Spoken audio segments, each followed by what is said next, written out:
the thing with feathers absolutely has to fly. Fly, why must they fly? Some creatures have two wings that flap, but you won't find them up there in the sky. Try, they're not up there in the sky. Gravity they don't defy, they'll never soar, won't even try.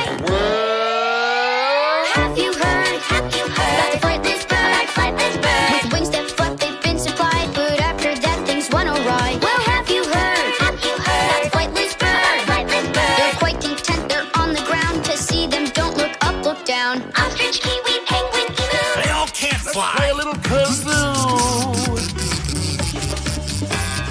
Penguins, swimmer, it's all frozen. For flying, they've not been chosen. Ostriches are fast as lightning. Do they fly? Who, us? Too frightening. Say the emu from Australia and the great New Zealand kiwi. Some birds were born to fly, but I just gotta be me. We won't cry, we won't frown. We're happy right here on the ground. Gravity we won't defy. We'll never soar, won't even try. Have you heard about the flightless bird? Flightless bird. With wings that flap, they've been supplied, but after that things went awry. Well, have you heard about the flightless bird? Flightless bird. They're quite content, they're on the ground. To see them, don't look up, look down. Ostrich, kiwi, penguin, emu. So what if we can't fly? Neither can you.